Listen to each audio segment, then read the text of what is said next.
Well, happy Thursday. It is Thursday, right? It's kind of hard sometimes to keep track of the days of the week now. So, welcome back. If you are tuning in again, if you're tuning in for the first time, awesome, welcome. And if you want to say hi in the comments, I love seeing who's out there and where you're tuning in from. So, I've got today, tomorrow, and then Monday left in this live stream kind of. Of May, I guess. I've been kind of live streaming every weekday in May and working in a tiny little journal and kind of building things up.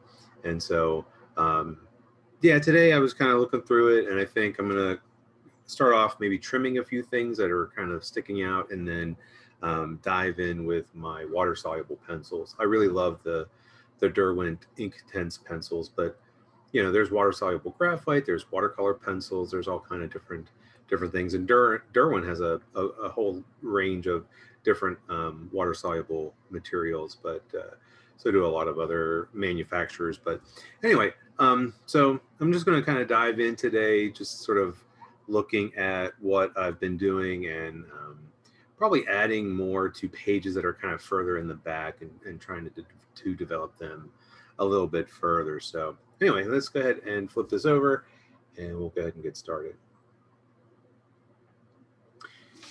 So of course, yeah, I've got my water soluble pencils, got a couple paint brushes. But before I get into those, I'm gonna grab my scissors. There's just a couple things that I want to trim off. And it's not really a big deal, but yesterday when I was gluing in the red paper, I purposefully let it stick out on the corner. So I just want to trim that off a little bit, maybe. These books have rounded corners, so just kind of want to round that off a little bit. And then there's, a while ago, I had glued this brain photocopy in and wrapped it around, and part of it's kind of hanging off, so I do want to just trim that off a little bit. Actually, maybe go at it this way.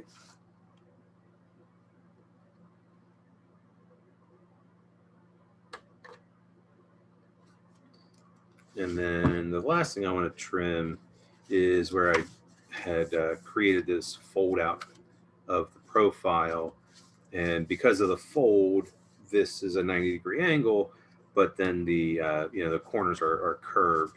And if I line up these pages, I can see that it's pretty close, and then I can trim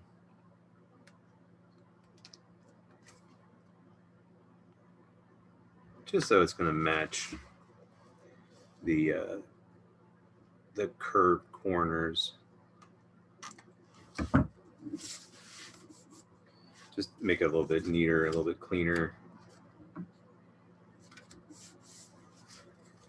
think that's it as far as trimming. There might be some collage elements that are sticking out a little bit, but that's usually not that big of a deal. So what I was thinking, I was flipping through the journal, and I haven't really developed much in the back here because even though I don't work chronologically, I don't work like in order, I don't finish one spread before moving to another. I do sort of like work toward the front, and these pages really kind of get developed.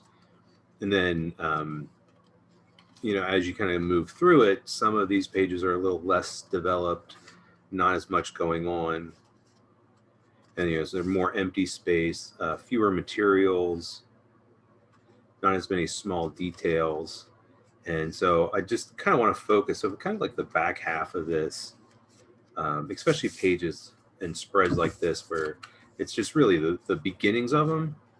And so that can help me sort of kind of move into the book a little bit more. And I might move into some of these pages where all I have is that pencil line. And I've said this before, but I'll say it again. I'm not going to finish this by Monday, but I'll have a really good start on things. But a lot of pages will be sort of resolved, and then I can kind of continue moving on. So I'm just really kind of looking at some of these pages right now. to have something going on, something a little bit more. I think I'll start with this one. This one's kind of, you know, it's getting developed, but I think I want to have something with this. I'm not really sure exactly what yet. Actually, I do have an idea. So I'm going to create some rectangles at the edge here. And this is that color Shiraz. Actually, it's the color that I used right over here. So it ties in with that.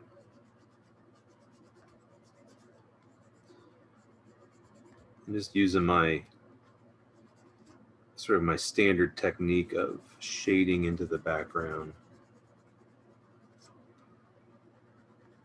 I just find using the water-soluble pencil helps create a lot of depth. Just because I can really shade, I can get some darker values. And I think by having some depth into it really makes for the pages to be richer, more complex. I know I kind of talked a little bit about that yesterday. You know, I do like the complexity, and I like kind of making complex pages, but I do think I go a little bit overboard, just because, I don't know, it's like I feel like sometimes it's just hard. It's just hard to stop. So just like I've done before, I'm making little marks so that I can continue these rectangles over. And I like that notion that these elements can go from page to page and that they sort of wrap around.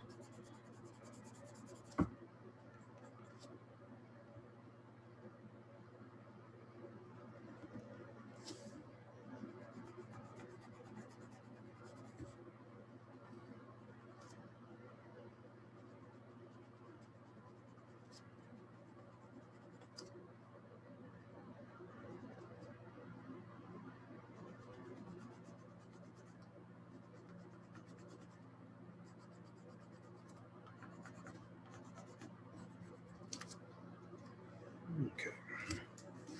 I'm just going to use some plain water. When I did it over here, I used some of the yellow paint. I'm just going to use some plain water.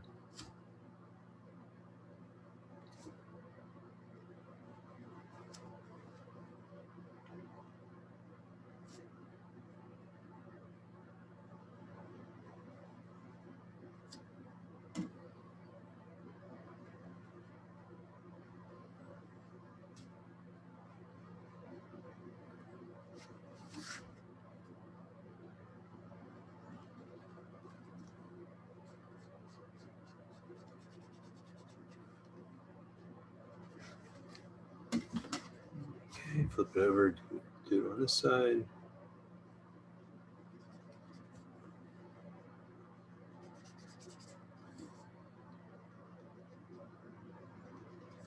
And even though there's that cicada there from the image transfer, since I was using that solvent, I can paint over top of it. The paint doesn't stick to the transferred toner, the black ink. And it will kind of soak in to the paper, kind of weird, just because of that. The chemical does affect the sizing, the chemical that's on the paper. And so water and paint kind of soaks in a little bit differently.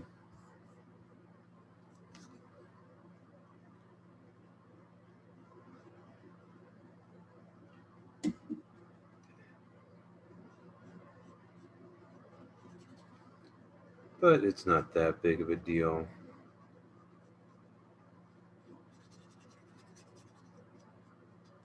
So again, just that notion of it kind of wrapping around. And what's really interesting is that you might not notice that. So as you're like flipping through it, you might not notice some of these ways that things kind of wrap around and continue. But I think you get that feeling, that sense of it. I just kind of feel like I want to do. I've got these series of like rectangles here, so I just kind of feel like it might be interesting to have another rectangle.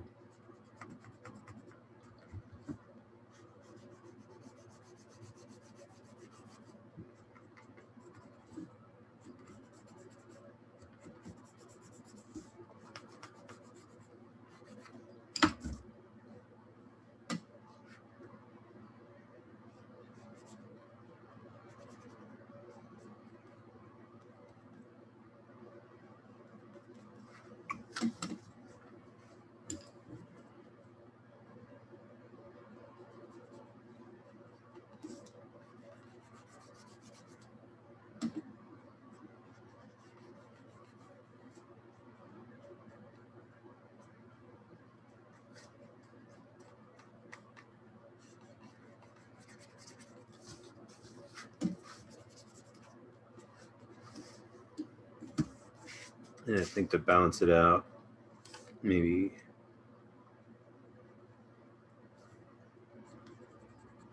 have a little rectangle down here.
Looking around for my little paper that I've been using as a scrap underneath.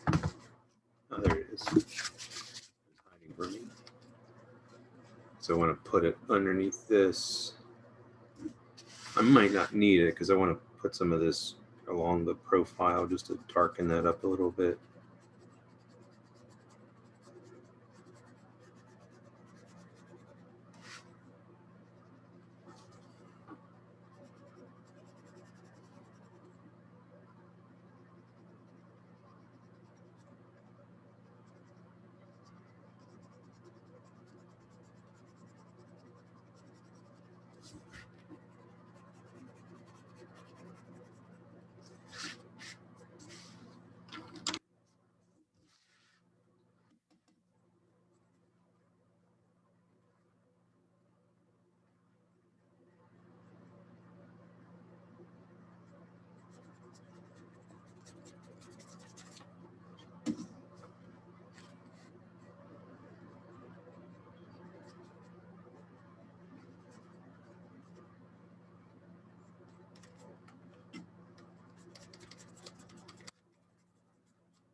There, let's grab.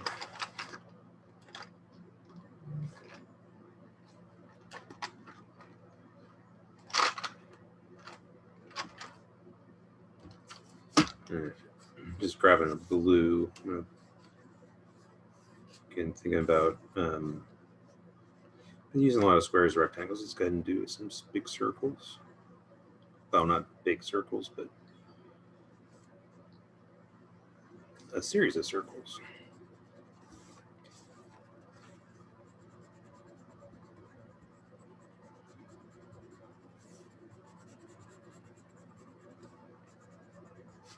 One nice thing about this paper is that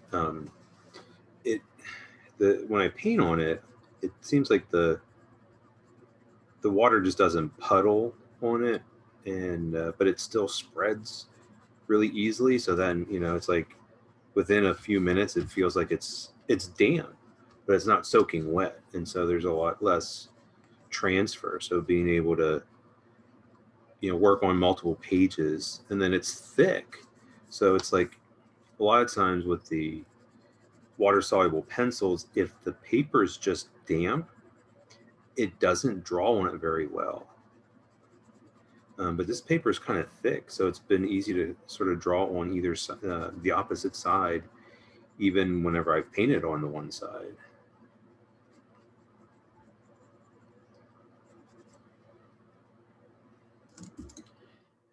Let's just go ahead and spread that around.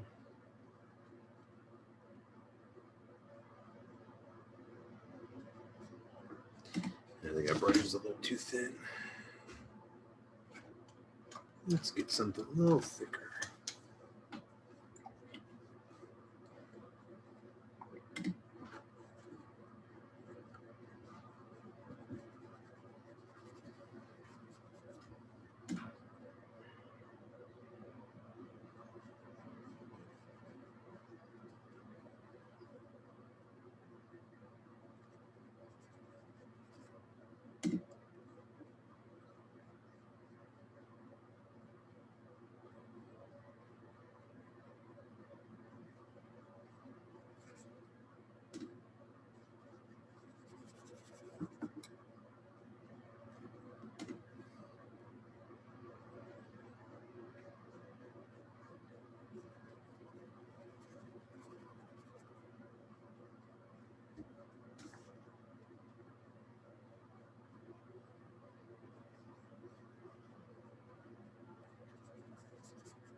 All right, so I'm gonna set this aside because I have this other idea, because I do want to include more images in this, and I really want to use some more of the cicada imagery.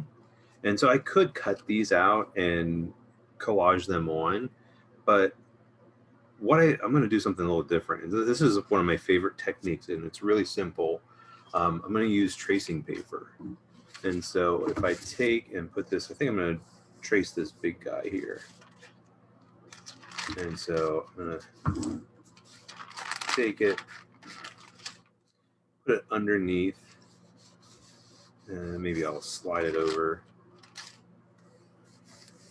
And then I'm going to use, if I can find it, I'm going to use a different color. I mean, I use black a lot, and but it's really great to do this with a different color.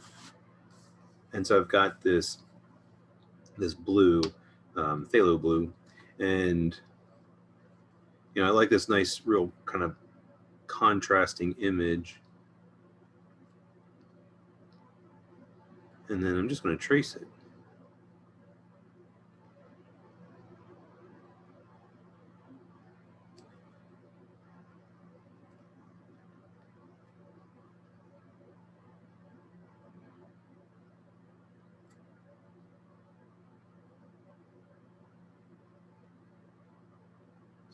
If you're doing an image where maybe you can't see all the details, you could do it on top of a light box or do it in a window.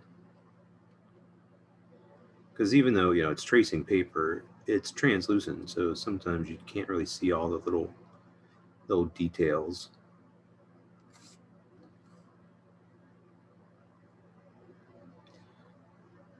This guy's pretty clear, so it's going to be a little bit easier.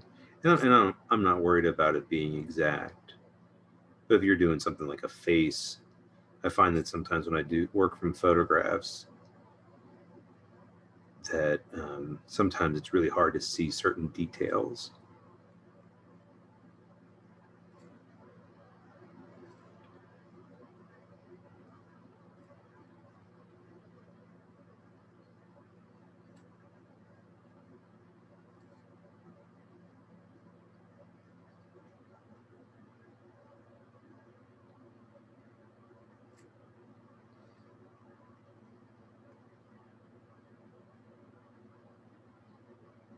And even in like the really dark black areas, I'm not coloring it solid. This is a pretty thin pen. And so sometimes if I'm really trying to make it solid, it's just going to take a while.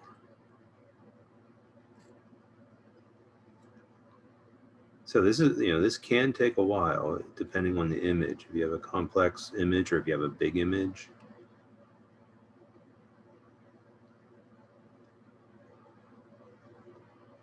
And you could do this with pretty much anything. You do it with a pencil, you could do it with any kind of pen, you could do it with a paint marker. But the interesting thing is that, this ink is somewhat transparent. And so this is great for layering. So just like I used the writing on tracing paper and layered it in, I can do the same thing with the tracing. All right, so there's this real black spot here. So I just sort of scribble it in. As long as it's kind of a dense scribble, it should be fine.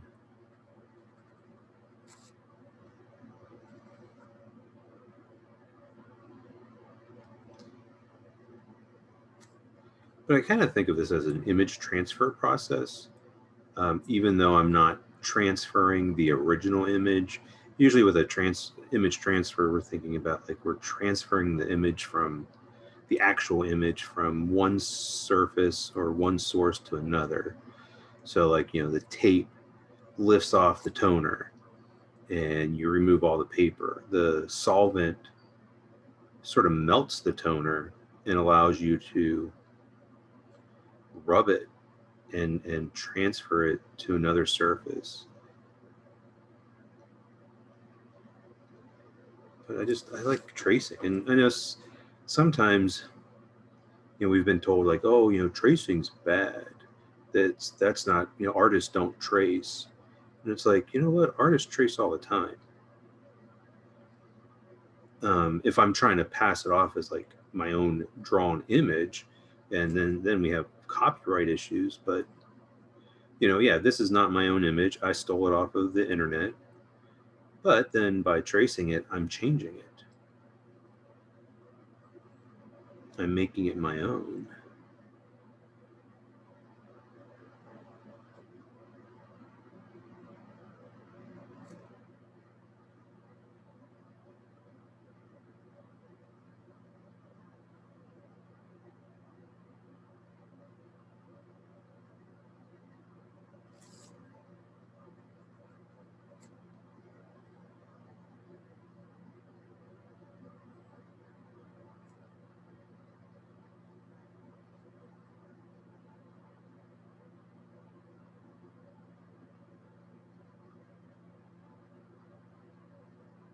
But I do like using this technique with photos that I've taken.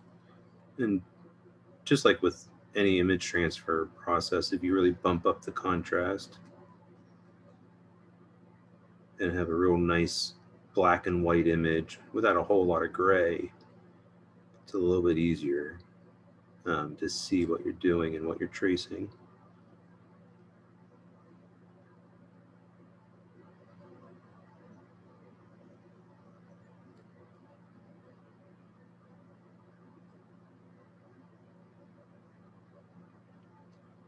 It could be a way to include images, like I included a collaged image of myself at the beginning of this book. So if I wanted to do another image of myself but didn't want to collage it in and wanted to layer it in, this could be an easy way of doing that. Okay, just double check it. Looks like I got most of it. And then pull it away. And there's my blue cicada.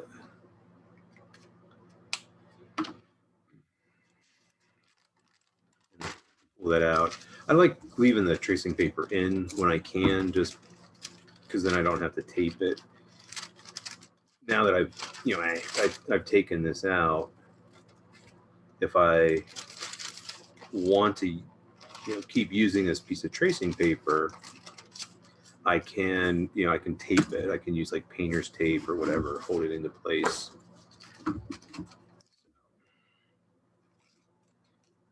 just going to trim this. I'm going to keep it a rectangle.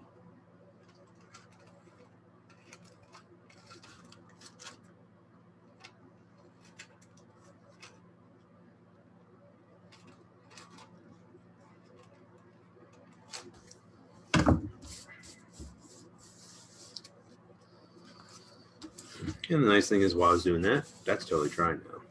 So if I wanted to, I could put that on top. You know, that blue on blue is kind of interesting, and it starts to blend in. But I think it might be a little bit more interesting if I come back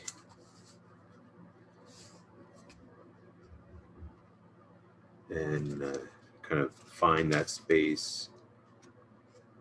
So just like I've done a lot, is I just flip through, and you know, where am I gonna glue that in? And just like with the writing, this paper is going to become a little bit more transparent.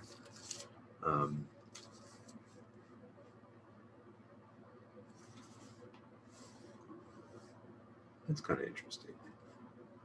I have to keep that in mind, especially since I've got the one cicada over here with his wings open. That might just cover up, even though it'll become more transparent. It'll just kind of cover, I think, covers up too much of that. I mean, I could trim it, but I don't think I want to.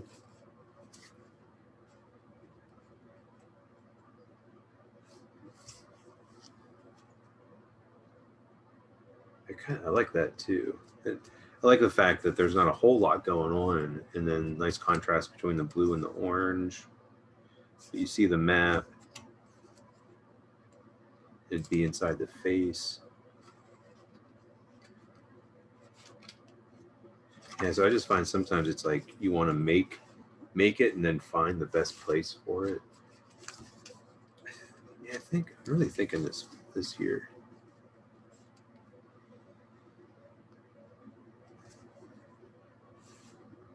Because I don't, like, when I'm looking at this, I don't know if I'm going to add more color to this. I like the fact that this is kind of pale, but this would add a little bit to it. And where else did I like? Oh, I liked it over here too. I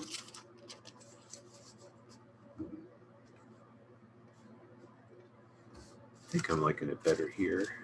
And the nice thing is, if I decide, I can be like, oh, I like it in both, and I can make another one.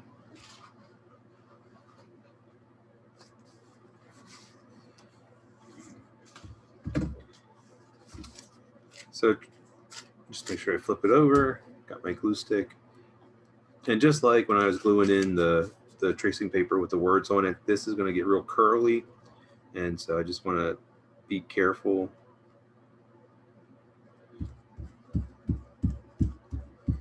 Really slather it with glue. See, it's starting to curl. Let me grab that before it gets too curly.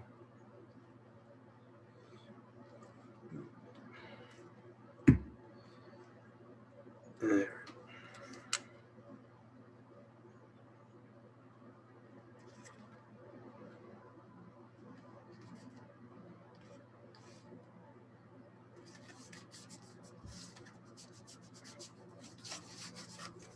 Now, the only issue is that it goes over the center of the book.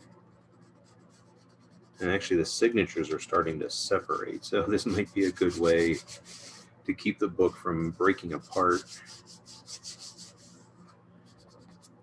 And yeah, it's like the tissue, or the tissue paper, the tracing paper wrinkled a little bit, but I think it's fine.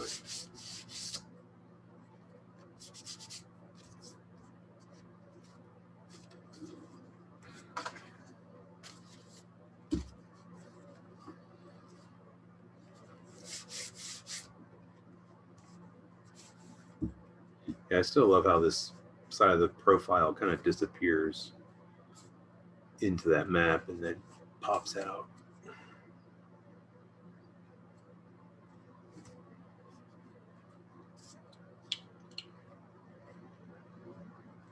You know, if I were just to cut out this and glue it in, you know, it would have been similar, but I would have covered up everything there.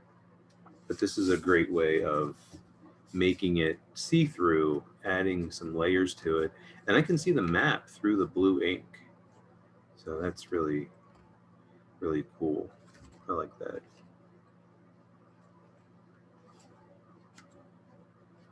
And like I said, if I want, I really liked it here, but I don't know if I want to go ahead and do another one.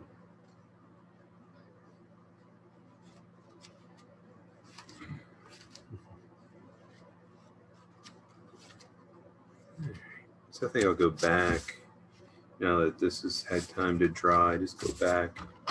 Let's pull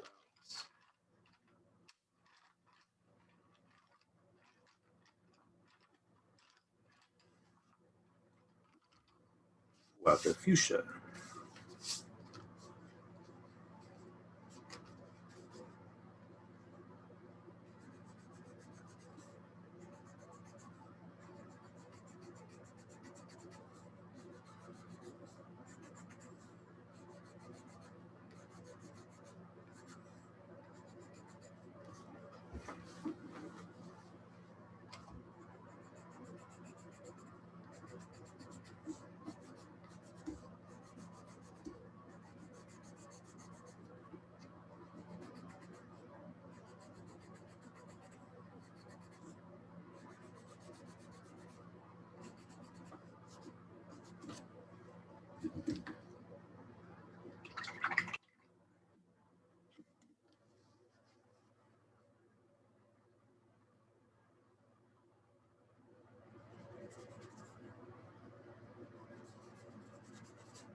Let's see something.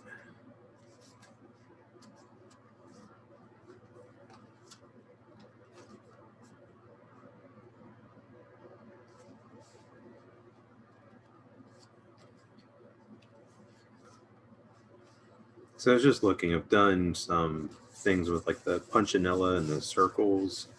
I'm just trying to see what all I've done because I do want to bring some of that. I don't have a lot of that. Well, I don't have any of that actually back on these pages. So what I was thinking was like something like this, and then going in with the punchinella. Let's grab, what color do I want to use?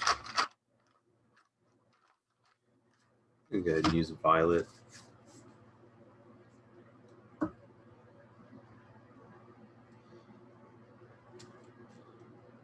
So, it's like I've done something like this before, but this is a great way to start to build layers. So I don't always start with watercolor. Actually, on this one, I started with a single graphite line.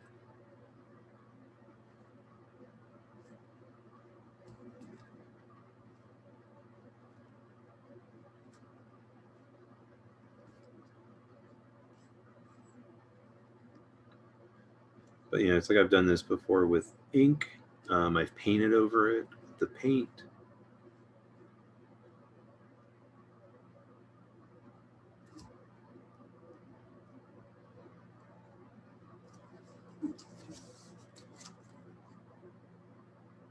So if I want to kind of continue it, I just line it up with like the last row, and then I can continue, and it sort of, you know, keeps the same pattern, picks up where it left off.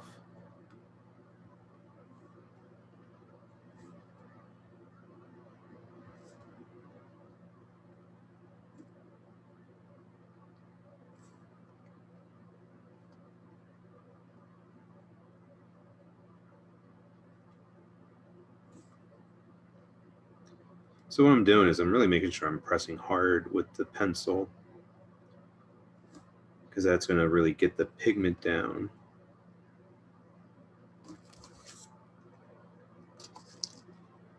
And I like doing this. This is a great way to start a page, but then create texture, or add a layer, should I say, and create texture. And because it's just a line, there's not a lot of pigment, so it's not going to be super dark. And I just take my paintbrush and just spread over it. And the pencil will kind of stay dark in the circle, so the circles don't totally disappear. But there's enough pigment there to really spread it.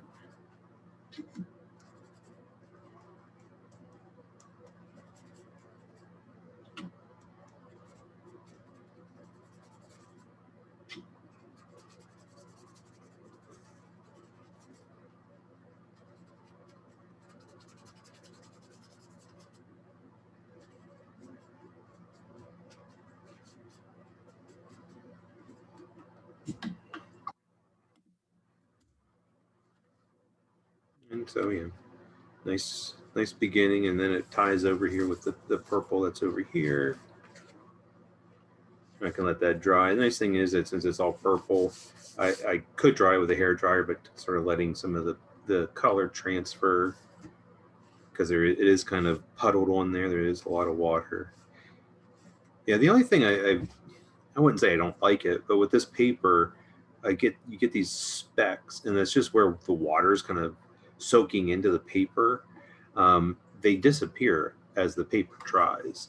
It's just something though that I've noticed with this like thicker paper, and I can kind of see a little bit. It does sort of soak through.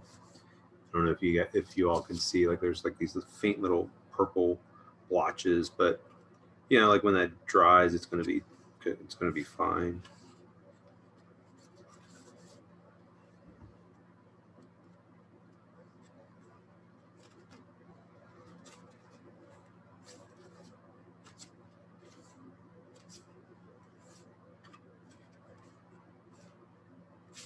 Still really like that. That's kind of got to be one of my favorite spreads so far in the book.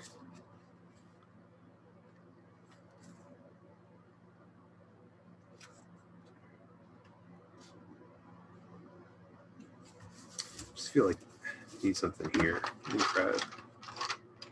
This was that Shiraz, so I'm going to grab that again if I can find it.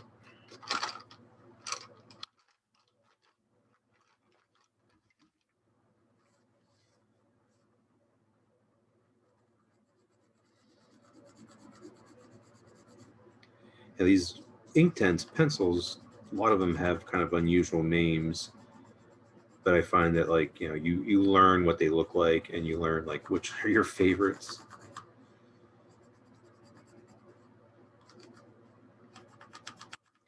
And the nice thing about like high quality pencils like this is that you can always buy just a single one. So when this gets real short, I just buy another one.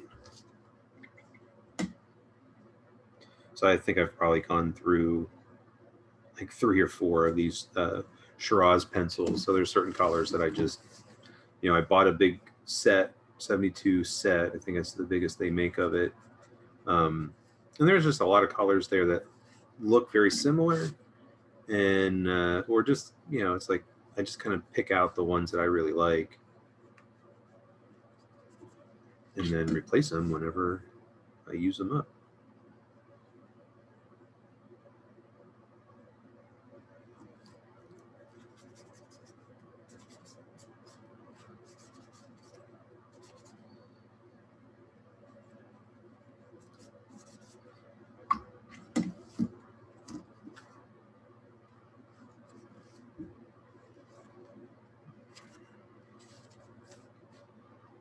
Just kind of popping through and seeing where else I might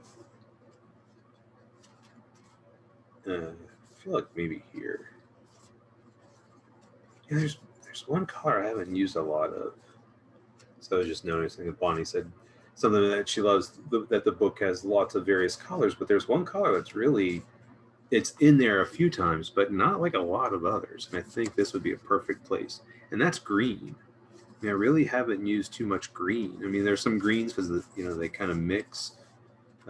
Yellows and blues make green. I did use green with the marker here, but yeah, I don't have. That's interesting.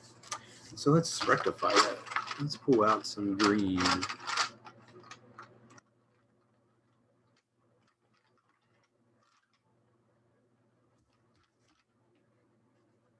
Actually, no.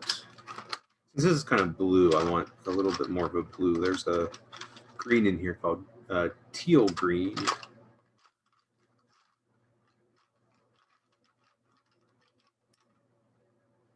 And it's another one that I've used a lot of. Let me sharpen it.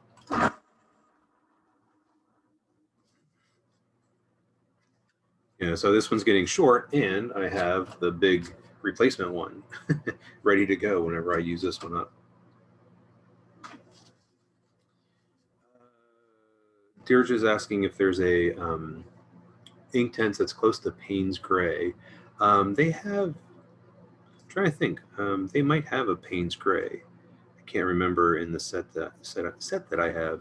I think in one of the, I think in one of these sets, I think this is black, but I think this is a Payne's Gray. I have to double check. I can check my set that I have of the pencils and see what they have.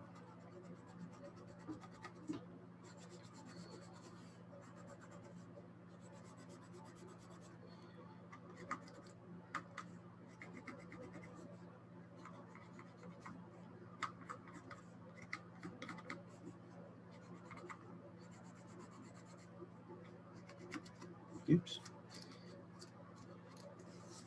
So, it's like, yeah, I use the glue stick. I know some people really don't like glue stick because things can peel off. But like when I was gluing in the tracing paper, a lot of that was, it curls up. And so then you get the glue on your finger. So you kind of end up wiping off the glue. So, if you have to go back and glue in edges and corners, that's not a big deal.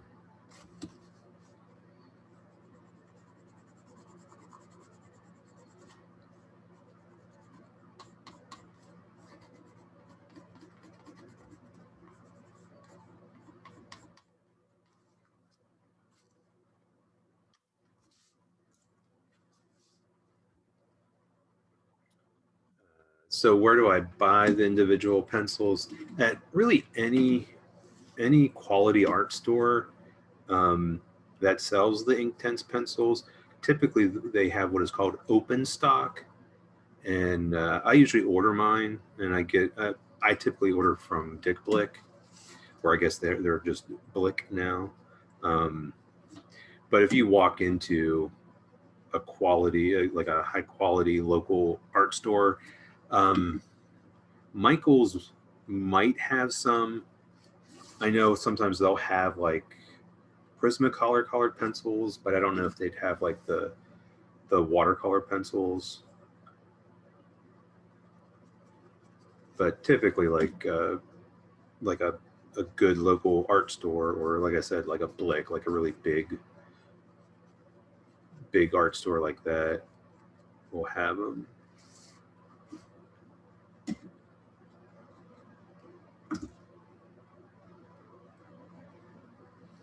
Okay.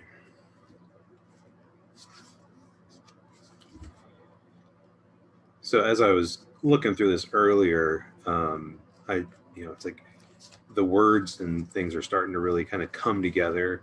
And so as I was flipping through it, I came to this page: experiment, investigate, and embrace.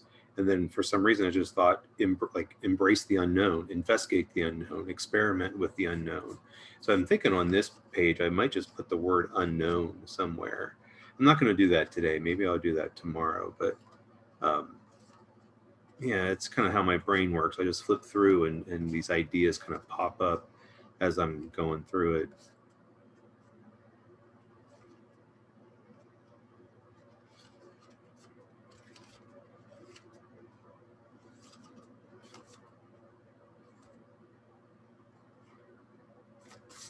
And just this page today, adding these squares and rectangles just really kind of made it much more, much richer, has a little bit of depth. You know, these lighter areas pop up, the darker areas kind of sink down. The repetition of the rectangles ties in with the image over here. So I just really like, yeah, definitely am enjoying kind of where this is all leading and going. But I think that's a good stopping point today. Usually try to wrap things up about 45 minutes in. But yeah, let me go ahead and switch this back over. All right, so yeah, 2 more days. I'll be here tomorrow, same time, and on Monday. And I'm going to kind of talk about how I resolve pages or sort of finish things up. And that'll be kind of over the next couple of days.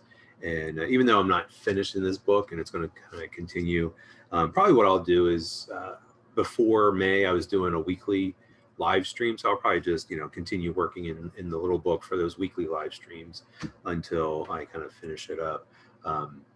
But anyway, I really appreciate you being here and tuning in and, listening to my thoughts and my thinking behind all of this, and hopefully you're getting something out of it. But just let me know, as always, if you have any questions or comments or concerns. If there's something that you're like, oh, I really want to see such and such, maybe there's something I haven't really touched on, or maybe I touched on it and you want to kind of go back and revisit it. Definitely something that we can do. So anyway, thank you so much for tuning in again, and hope you're enjoying the process. Hope you're enjoying the series, and I'll be back tomorrow. So thank you, and as always, happy creating.